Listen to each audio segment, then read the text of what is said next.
Hello, dear friends. I have summarized 4 similar messages to compose this piece. Opening piece. Final conflict.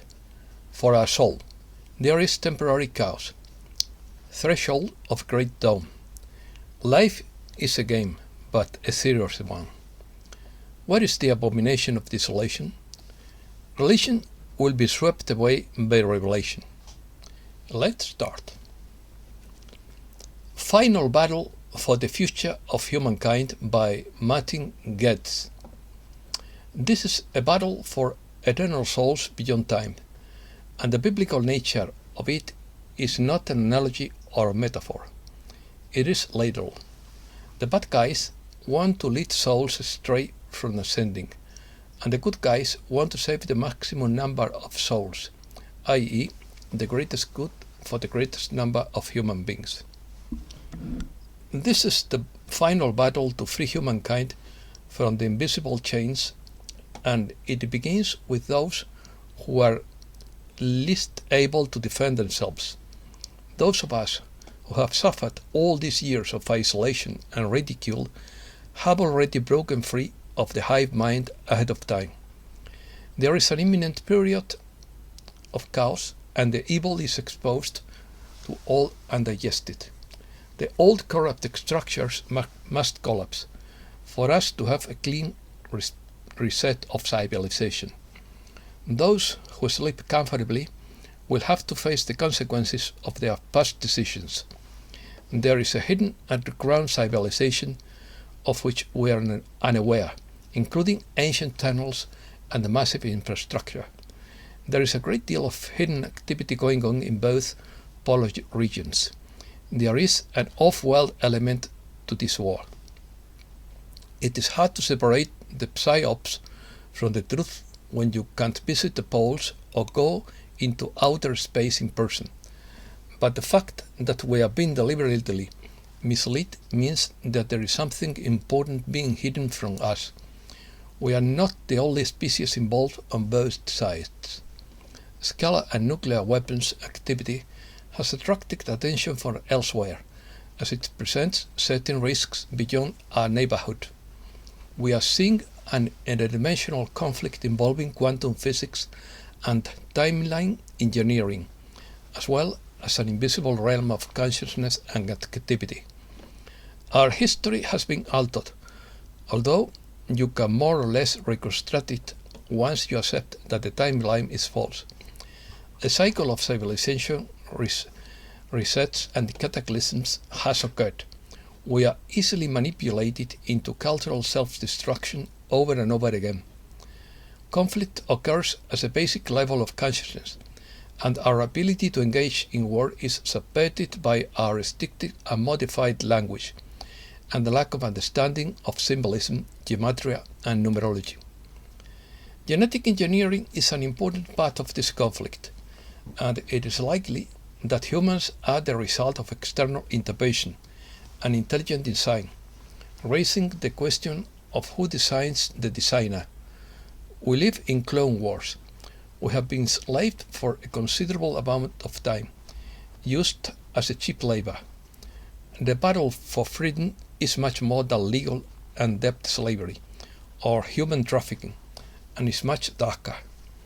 The truth is widely available in the media to those with eyes to see and ears to hear, but it is presented as fiction, as is often too bizarre to assimilate as a possible disclosure or documentary. We have lived in a scripted reality with an invisible class of controllers. Events are predicted decades in advance because they are designed. There are astronomical objects and cosmic technologies that are affecting our consciousness and our ability to physically participate in a wider galactic civilization. We are hemmed in a sense, and our superpowers of perception are disabled. Parasitism is essential to understanding how energy is captured and harvested between species. There is an important division between the primary nurturing drive and the secondary entities that live off it. It is both a parasitic purge and a war. The war is mainly waged using technologies that we cannot perceive. Electromagnetic fields, modified food, contaminated water, nanotechnology, darkened skies, artificial intelligence, synthetic biology, etc. The propaganda element is important, but it is not enough to explain the level of control over the humankind's mind. Obstacles.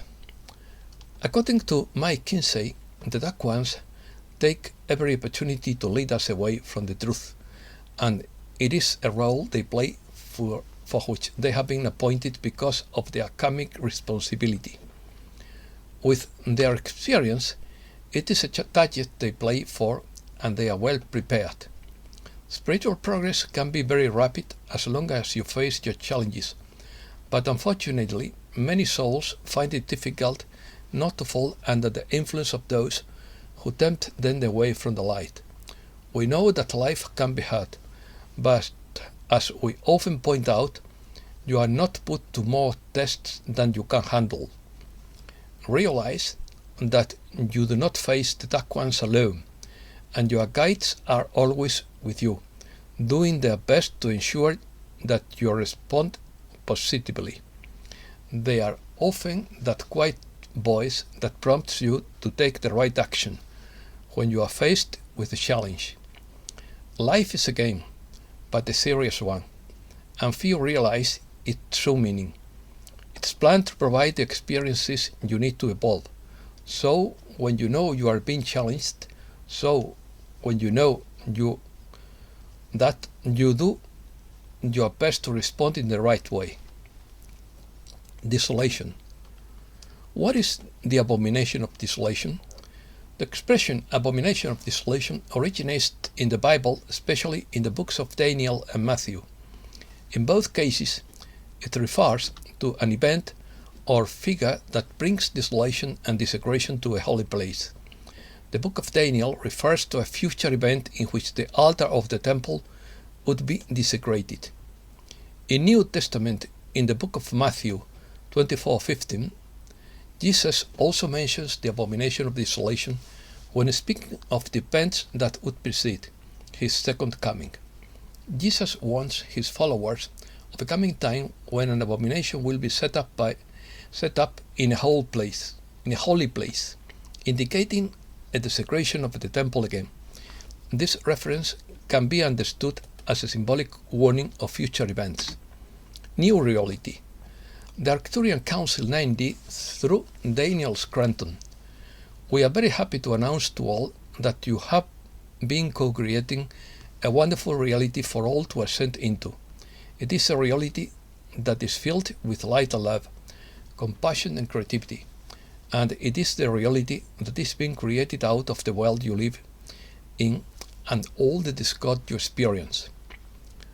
Part of what we are doing there on Earth is determining what would be the best for yourselves and for the collective. You may not be able to agree on how to get to that better world, that better reality, but most people in your world want peace, harmony, and for humans and animals to be treated with respect. Most people want everyone to have enough food, clothing, shelter, clean water, and everything they need to thrive. And that's where most of the creative energy is flowing right now.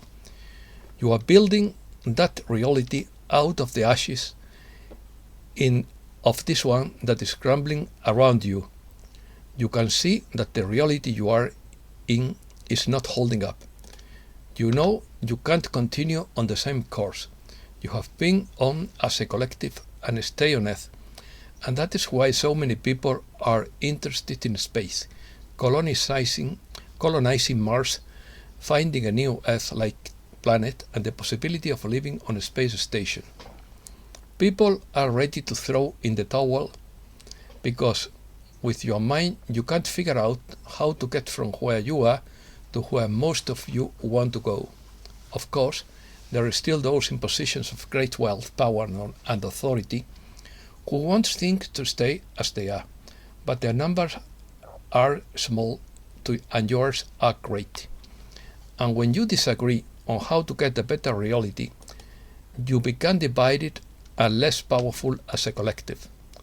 And that's why, as in most manifestation cases, you need to let go of the how as you focus on the what and how it feels. You get closer and closer to that as a collective. And just because your mind can't figure out how to get to where you want to go, doesn't mean the path doesn't exist. It does. Much of what you experience is beyond the level of comprehension of the physical mind, and yet you accept it as real and true. You must accept that this world you are co-creating not only exists, but that it will be easily accessible to all who are co-creating it, and you must let go of the need to know how it will all work out. It will happen. Down. We are on the threshold of a great down according to Medra. Sometimes something deep within life is changing. An era is ending. At the very center of creation, something new is being born. We are awakening from a long collective sleep, and in bitter sleep deep in the warmth of our Mother Earth. Now is the time for a great cosmic wheel shift that will result in the reshaping of our Earth and trigger a radical shift in consciousness. A galactic tidal wave of life is descending upon the Earth, activating the higher potential, raising the frequency. Reality is being reshaped, redefined. The activation of the new neural pathways will trigger new perceptions, new information, new impulses, and readjustment of DNA. Open yourself to these higher dimensional frequencies. Let go. Love one another in these coming times. Be kind to one another. Gather in community. Share yourselves. Live your dream. Live your heart. Be open. Prepare for the challenges ahead in dark times of chaos and upheaval. We will experience a dynamic realignment of electromagnetic fields and Earth systems on a global scale. Be present. Be calm and centered. Try not to judge what is happening. Surrender to the process. Stand firm in the awareness of what is being born. The process of giving birth is an awesome undertaking, an arduous task, often fought with intensity. Stay in your heart. Stay connected to your loved ones, friends and family. Remember that this too shall pass and is a necessary purging, a great purging of all that is not in resonance with what is being born within us. All will be redeemed and reformed in a miraculous way. Chaos will become peace, and pain will become joy. Trust with love. The butterfly is a wonderful demonstration of the power of trust and vulnerability in the miracle of metamorphosis. After all, what is a butterfly but the blossoming of a caterpillar? It is beyond your wildest dreams. Emerging from the womb of the chrysalis, the butterfly discards her restrictive skill and shell to inherit a magical new world of flowers, breezes and sunshine, a world of freedom and delight, and a celebration of her divine nature. Spreading her wings for the first time, she has no idea if she can fly. She simply spreads her wings with perfect confidence and is transported effortlessly into the spiraling dance of graceful flight. As you turn your light inward and witness your true nature, you become an empty mirror and go beyond beliefs and doctrines. There is a dissolving of the veils, where the formless takes form. Going or coming, we are in the right place. As the veils are lifted, we will perceive worlds of unimaginable beauty. Astral worlds of light will transform themselves. They will glow and interpenetrate the density of matter, making it translucent, less dense and more permeable to our thoughts and feelings. The multidimensional reality and interconnectedness of all things will be as clear as sunlight. And just as the light is not separate from the sun, nor is the wave separate from the ocean, so we realize our connection to Source and recognize each other as one, as a vast ocean of love and light. Let the divine recognize the divine lights and find other lights, and as the spark ignites within you, so too will it ignite within others in a majestic radiance of love and light. A new world without fear, without war, without greed, in the safe custody of an awakened species, manifesting peace with love, light, and celebration. May the Divine Mother bless all sentient beings as her children. May the Ascended One bless humankind. May religion be swept away by the revelation of who we are. May the children of earth understand that this must be a birthing place for a new humankind. The birth of a new human completely discontinuous from the past, liberated, transformed, and metamorphosed into a multidimensional conscious whole and free being. And that's all for today. Thanks a lot, dear friends.